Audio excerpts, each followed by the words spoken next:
A gente vai conversar com o deputado Marcel Van Hatten. Muito boa noite, deputado. O senhor me ouve bem? Ouço bem. Me ouve bem também, Paulo? Sim, seja muito bem-vindo mais uma vez aqui ao programa Oeste Sem Filtro. Muito obrigado. Boa noite. Muito obrigado pelo convite para estar com vocês.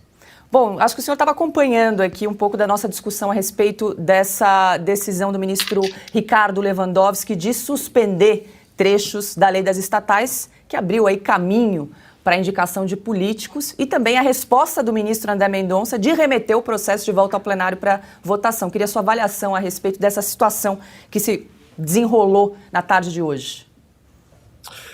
Bom, em primeiro lugar, eu compartilho da opinião que já foi expressada por outros colegas parlamentares e veiculada aqui no programa, né? Tanto dos ministros, melhor dizendo, do senador Sérgio Moro, senador Mourão e também do senador Rogério Marinho. São tantas coisas que esse governo tem feito na contramão daquilo que se espera de um governo sensato, e sensatez não se poderia esperar mesmo de um governo Lula, que não dá tempo, muitas vezes, de comentar todas elas. Eu mesmo ainda não me manifestei, vou me manifestar em seguida, mas agradeço a oportunidade aqui na Oeste de fazê-lo.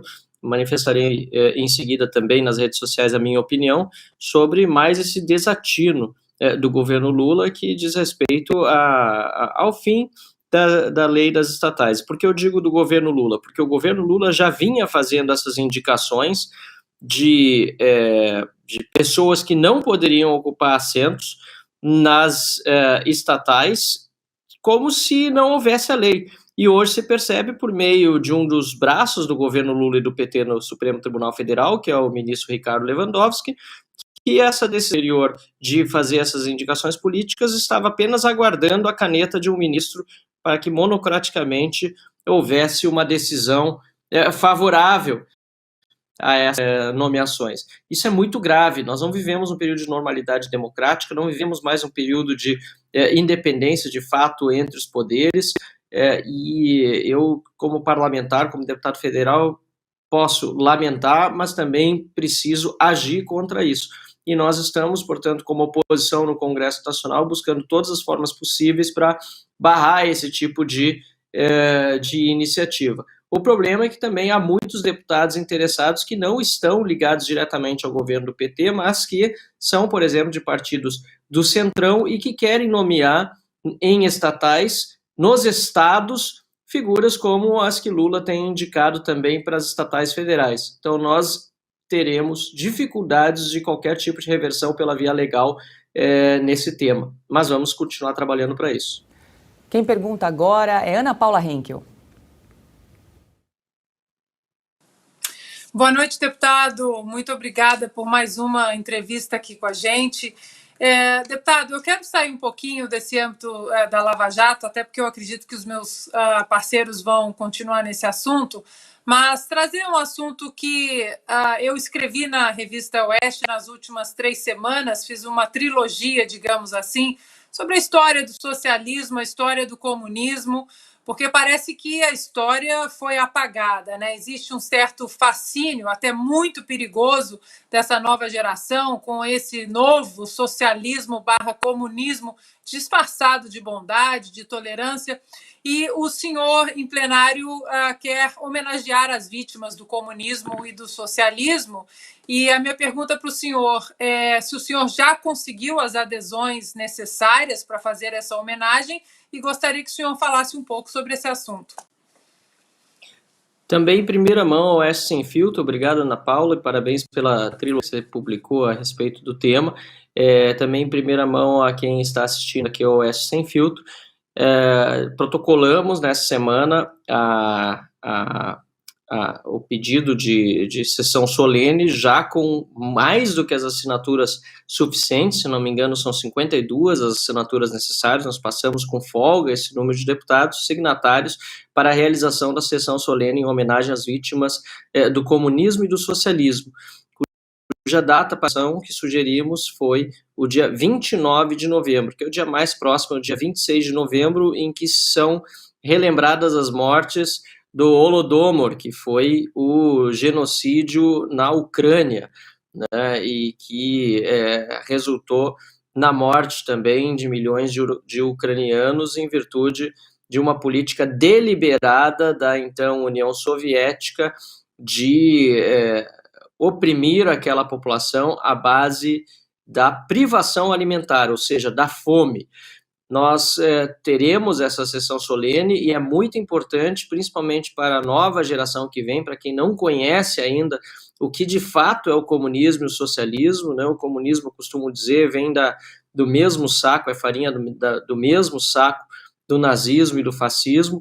Nós precisamos continuar e com consistência a divulgar o que de fato foi o comunismo e o socialismo no mundo e o que de fato é, porque há países em que ainda são adotados como ideologia de governo e não por países mais fechados e mais opressores do mundo, a exemplo da própria Coreia do Norte, que até hoje possui, inclusive, campos de concentração, segundo aqueles poucos sobreviventes que conseguiram escapar aos terrores daquele regime sanguinário.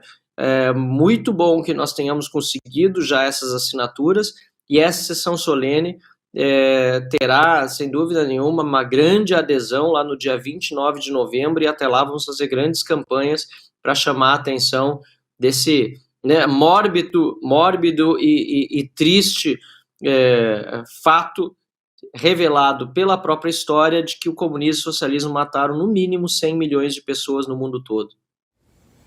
E nós estamos conversando ao vivo com o deputado Marcel Van Hatten. Quem pergunta agora é Fernão Lara Mesquita. Boa noite, deputado. Boa noite, Fernão. Você podia dar uma explicação para os nossos ouvintes sobre qual é a diferença de alcance entre a CPI e a CPMI que poderá ser feita a respeito do 8 de janeiro?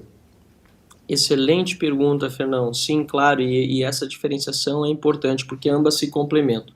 A CPMI do dia 8 de janeiro, ela é mais focada nos eventos acontecidos no próprio dia 8 e naqueles que aconteceram em consequência das depredações verificadas no dia 8 de janeiro na Praça dos Três Poderes. Ou seja, será uma investigação a fundo sobre o que aconteceu, quem financiou, quem depredou, quem participou, quem foi preso, por que foi preso, quem mandou prender, quem pediu para prender, enfim, tudo aquilo que envolve os eventos diretamente ocorridos no dia 8 de janeiro. Já a CPI do abuso de autoridade do STF e do TSE, ela é um pouco mais ampla no seu escopo, porque ela trata dos abusos de autoridade que vêm sistematicamente ocorrendo no nosso país desde, pelo menos, o inquérito das fake news no Supremo Tribunal Federal de já 3 anos atrás.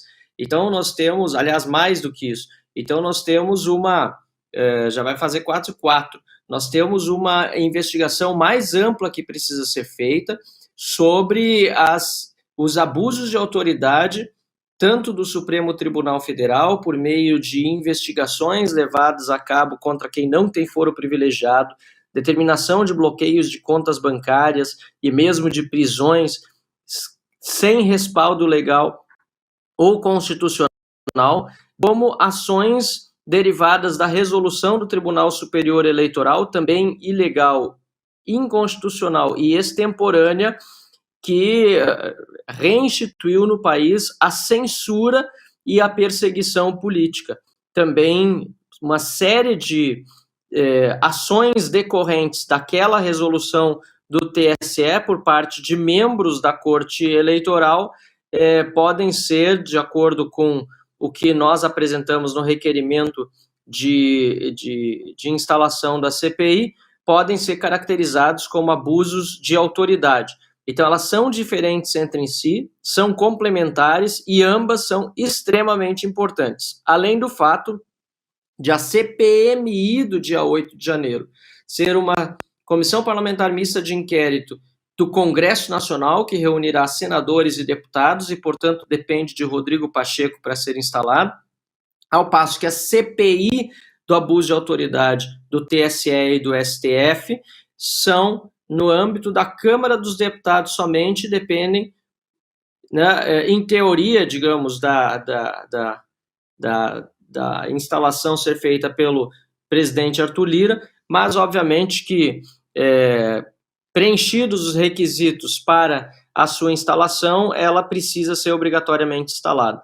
Eu quero aproveitar só sua pergunta, Fernão, para dizer que faltam 51 assinaturas, teve uma nova assinatura que conseguimos agora nesta tarde, eram 52 no início da tarde, estamos agora em 51 assinaturas necessárias ainda, e é fundamental que nós consigamos elas o quanto antes, porque na Câmara dos Deputados há um limite de 5 CPIs que podem funcionar concomitantemente, e 3 já foram protocoladas. A CPI do MST, que é importantíssima, CPI do caso das Americanas e CPI sobre manipulação de resultados de jogos de futebol. São 3 CPIs já protocoladas, então nós precisamos correr contra o relógio para evitar que outras CPIs cujas assinaturas estão sendo recolhidas, inclusive algumas pelo próprio PT, sejam protocoladas antes. Então, faço um apelo para todos os que estão nos assistindo, que pesquisem, nas minhas redes vocês podem encontrar, e nas redes de outros deputados também, quem ainda não assinou a CPI do abuso de autoridade do STF e do TSE, para pedir a estes deputados que o façam logo, para que a gente possa protocolar,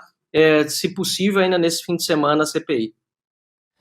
E quero aproveitar aqui, já que a gente tocou no assunto da CPMI de 8 de janeiro, para registrar que a lista de assinaturas ganhou o apoio de mais um senador, Rodrigo Cunha, do União Brasil de Alagoas. Então, mais uma assinatura aqui para a CPMI de 8 de janeiro.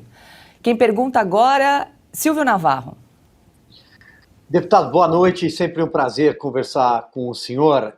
Veja, em relação à lei das estatais, desfigurada definitivamente pelo ministro Ricardo Lewandowski nessa canetada de hoje, ele que está de saída da corte, eu peguei aqui o relatório agregado das empresas estatais, da Secretaria de Desestatização, e isso envolve em torno de 600 cargos, né? Ou seja, essa canetada dele vai, de alguma forma, liberar a nomeação, a livre nomeação para 600 cargos, são aproximadamente 300 em conselhos de administração e outros 300, perto disso, em diretorias, especialmente Caixa, Banco do Brasil, Codevasp, Denox, CBTU, entre outras empresas. E ouvi de um colega do senhor na Câmara dos Deputados, e quero a sua avaliação, se isso faz algum sentido, de que essa pode ser a grande chave para a compra de apoio parlamentar por parte desse governo. A entrega de 600 cargos, ou grande parte deles, para as mãos, e aí não é só do PT não, pelo contrário, aí é o Centrão. Com certeza. Na verdade, grande parte das assinaturas da CPMI também foram provenientes de deputados Centrão, né, Silvio? E satisfação é minha falar com você e mais uma vez estar no ar com a Oeste. Na verdade, essa pressão que está vindo do governo federal para a retirada de assinaturas da CPMI, ela inclui uma série de benesses que estão sendo oferecidas para parlamentares. Dentre elas, agora, essa de quase 600 cargos disponíveis são em estatais. E vai ser uma pressão e uma tensão muito forte para muitos parlamentares aceitarem retirar a assinatura da CPMI por alguns cargos no governo ou em estatais. No entanto, que nós percebemos que a reação popular foi tão furiosa contra aqueles que retiraram suas assinaturas, que alguns, pelo menos eu sei de um, colocaram a sua assinatura na CPMI, e outros tantos, como você acabou de mencionar, o senador Rodrigo Cunha, passaram a assiná-la, né, em também resposta a esse movimento ignóbil do governo federal.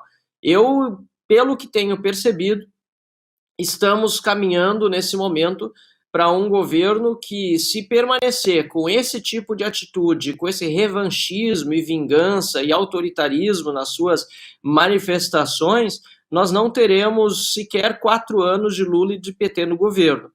A falta de articulação política decente, né, e a tentativa de fazer simplesmente a troca de apoio por compra de votos no parlamento não me parece ser suficiente para, fazer com que parlamentares passem a apoiar o governo de fato, e 2, que a sociedade passe, de certa forma, a apoiar um governo que traga medidas mais urgentes na área de política pública, porque não é o que está acontecendo. Nós estamos vendo o contrário. Isso pode significar dificuldades para Lula, inclusive, conseguir governar e terminar o seu mandato. Quem pergunta agora é Augusto Nunes. Boa noite, deputado. É sempre um prazer revê-lo. Obrigado pela entrevista. Eu pergunto o que mais pode fazer o Rodrigo Pacheco para impedir a instalação da CPMI? Augusto, a essa altura eu não duvido de mais nada, né? Poxa vida, a gente está vendo aí, ontem eu denunciei o que aconteceu na prisão do Anderson Torres. E aqui não importa se é Anderson Torres ou quem se era ligado ao Bolsonaro ou não importa quem está sendo preso. É preciso respeitar o devido processo legal.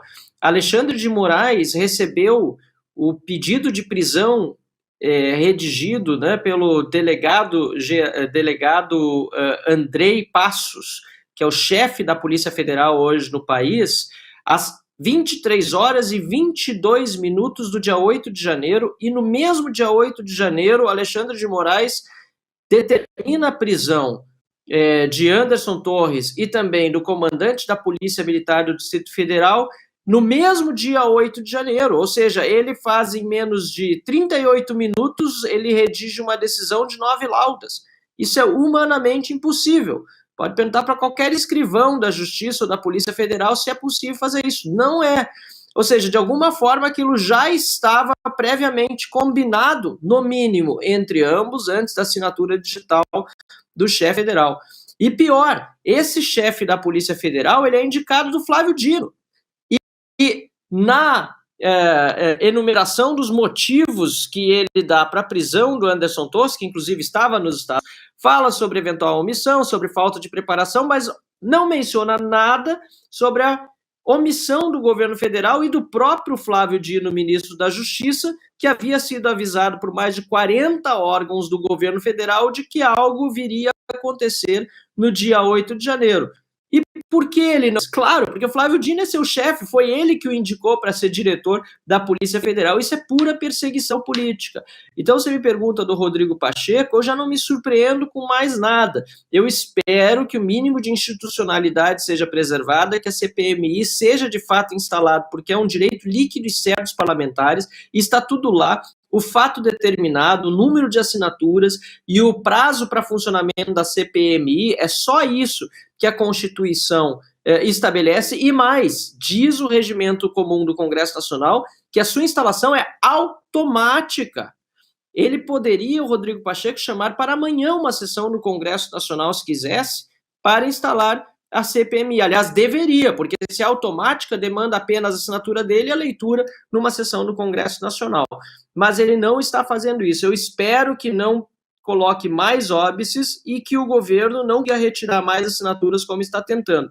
O desespero da base do Lula e do próprio presidente da República com esse tema já demonstra que há muita coisa a ser investigada, e certamente o próprio governo federal terá muita explicação para dar sobre os ocorridos no dia 8 de janeiro.